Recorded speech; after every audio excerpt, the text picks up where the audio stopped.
का हमारी फौज का जो पराक्रम और शौर्य है, मैं उसको सलाम करना चाहता हूँ। और भारतीय सेना ने एक बार दोबारा दिखाया है कि वो दुनिया की सर्वोच्चतम सेनाओं में से एक है। A professional armed forces that is second to none. The valour, the bravery and the professionalism of the Indian Armed Forces is unprecedented and second to none. पिछले 24 घंटों का जो घटनाक्रम है बहुत तेजी से बदला है और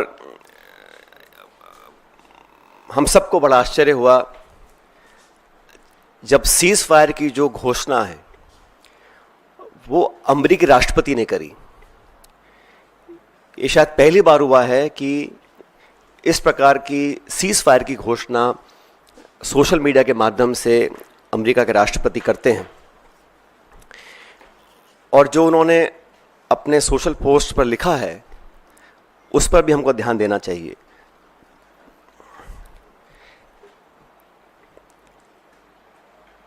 भारत और पाकिस्तान के बीच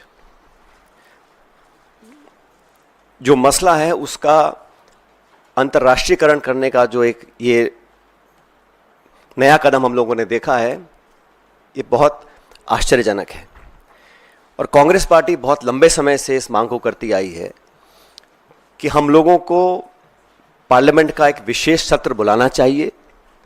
आप सबको याद होगा 1994 में कांग्रेस की सरकार में सर्वसम्मति से एक प्रस्ताव पारित किया था जहां पर पीओके को वापस लेने की सहमति संपूर्ण संसद के सभी सदस्यों ने एक स्वर में ली थी। 1994 का जो रेजोल्यूशन है, समय आ गया कि उसको हमें दोबारा दोहराना चाहिए। और इस पूरे प्रकरण में पहलगांव के आतंकी हमले के बाद देश में शायद पहली बार अनप्रेसिडेंटेड और एक तरफा समर्थन भारत सरकार को सब पक्षों से मिला। सभी दल, सभी विचारधारा, 140 करोड़ लोग भारत सरकार के साथ खड़े रहे। और हमने साफ कहा था कि पहलगाम में जो आक्रमण हुआ है वो भारत की आत्मा पे आक्रमण है और इसका मुंहतोड़ जवाब देना अति आवश्यक है। सेना ने जो कदम उठाए उस पर हम सबको बड़ा गर्व है। और जो आतंकी इलाकों पर, ठिकानों पर जो अटैक करा उसका हम सबको बहुत संतुष्टि इस बात की है कि हमारी भारत की सेना उस काम को कर पाई। लेकिन अनवेवरिंग, अनप्रेसिडेंटेड सपोर्ट जो भारत सरकार को दिया, मैं समझता हूं कि हमारी जो मांग है उसको सरकार को सुनना चाहिए और एक विशेष सत्र पार्लियामेंट का बुलाना चाहिए। काफ़ी चीज़ें उसमें डिस्कस होनी भी चाहिए और देश एकजुट है आतंकवाद के खिलाफ और पाकिस्तान के दुस्साहस के खिलाफ। ये संदेश पूरी दुनिया में जाना चाहिए।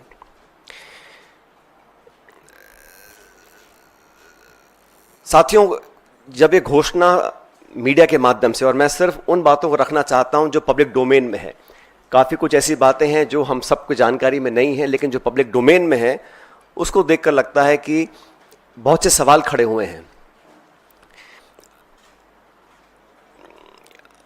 अमेरिका का 2 दिन पहले कहना कि it is none of our business, उसके बाद secretary of state, vice president, US president सबसे पहले घोषणा करते हैं कि सीज फायर हो रहा है, उसके बाद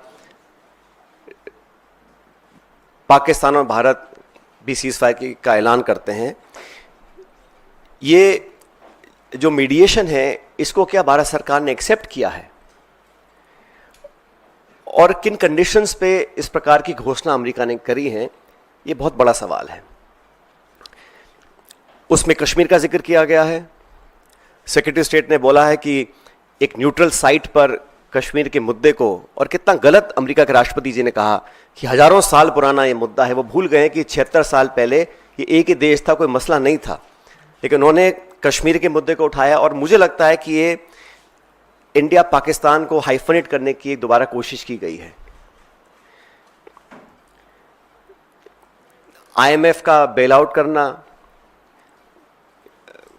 पहले भी बैक चैनल डिस्कशंस होते होंगे, डिप्लोमेसी का अपना एक रोल है दुनिया के हर कोने में, लेकिन इस प्रकार वॉशिंगटन से सीज फायर की अगर घोषणा होती है तो कई सवाल खड़े करता है। भारतीय थल सेना के पूर्व जनरल्स ने भी जो बातें बोली हैं उस पर भी हमको ध्यान देना चाहिए।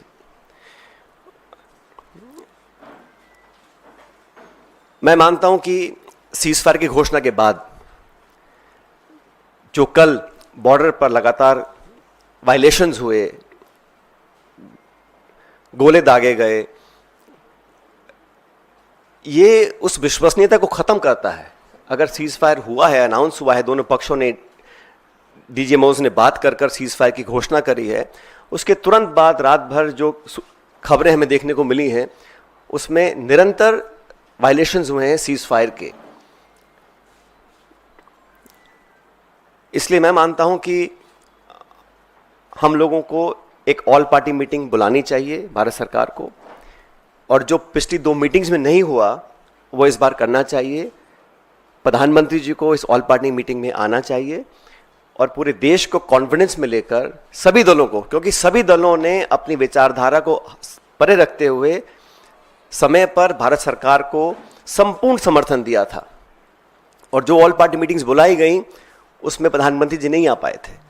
तो एक और ऑल पार्टी मीटिंग बुलानी चाहिए जिसमें वो सबको कॉन्फिडेंस मिले, सब पॉलिटिकल पार्टीज को और देश को कॉन्फिडेंस मिले कि सीज फायर हुआ है, किन शर्तों पर हुआ है, और अगर सीज फायर की घोषणा के तुरंत बाद रात भर पाकिस्तान गोलाबारी कर रहा है, सरहद पर मोटर फायर कर रहा है, तो उनकी विश्वसनीयता पर कब तक विश्वास किया जा सकता है, और क्या गारंटीज हैं कि भविष्य में इस प्रकार की घटना को अंजाम नहीं दिया जाएगा। क्योंकि पाकिस्तान की सेना, पाकिस्तान का पॉलिटिकल सेटअप इस देश से बहुत फर्क है, तो वहां पर क्या अश्योरेंसेस हैं, क्या गारंटीज हैं और क्या विश्वसनीयता बची है कल की ढेर सारी वायलेशंस के बाद, ये एक बहुत बड़ा सवाल है।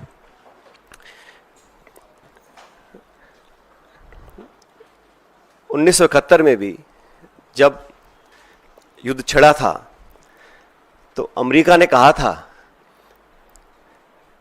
कि हम बे ऑफ बंगाल में अपना 7वां बेड़ा भेज रहे हैं, we will deploy the 7th fleet.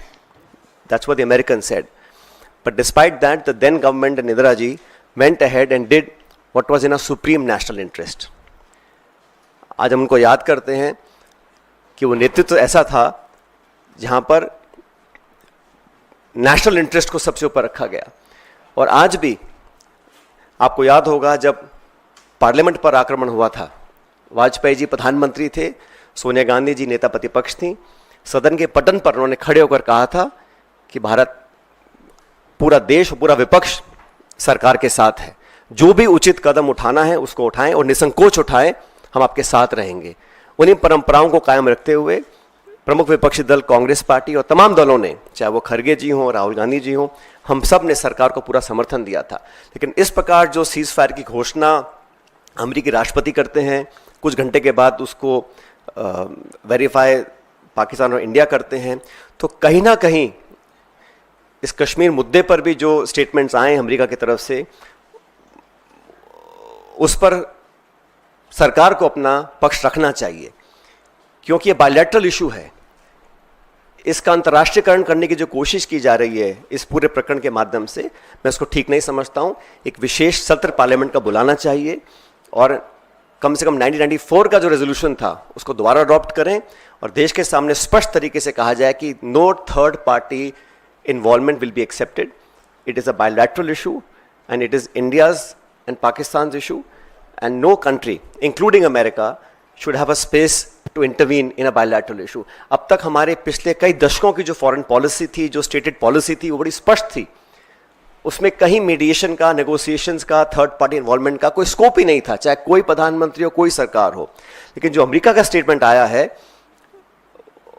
उस पर इन सारी चीज़ों के ऊपर एक सवाल उठना लाजमी बनता है। इसलिए मैं इतना ही अपील करूंगा कि ऑल पार्टी मीटिंग सरकार को बुलानी चाहिए तुरंत प्रभाव से, और हमारे सैनिकों ने पिछले दिनों में जो कर दिखाया है, मुझे लगता है कि उस पर हम सबको बड़ा फख्र है, बड़ा नाज है, और हमारी सेनाओं का जो बल, जो ताकत, जो शौर्य, जो वीरता, जो कार्यकुशलता, जो प्रिसिशन, जिस जांबाजी से उन्होंने मजा चखाने का काम किया है पाकिस्तान को, उन सब पर हमको बड़ा नाज है, बड़ा फक्र है। Thank you.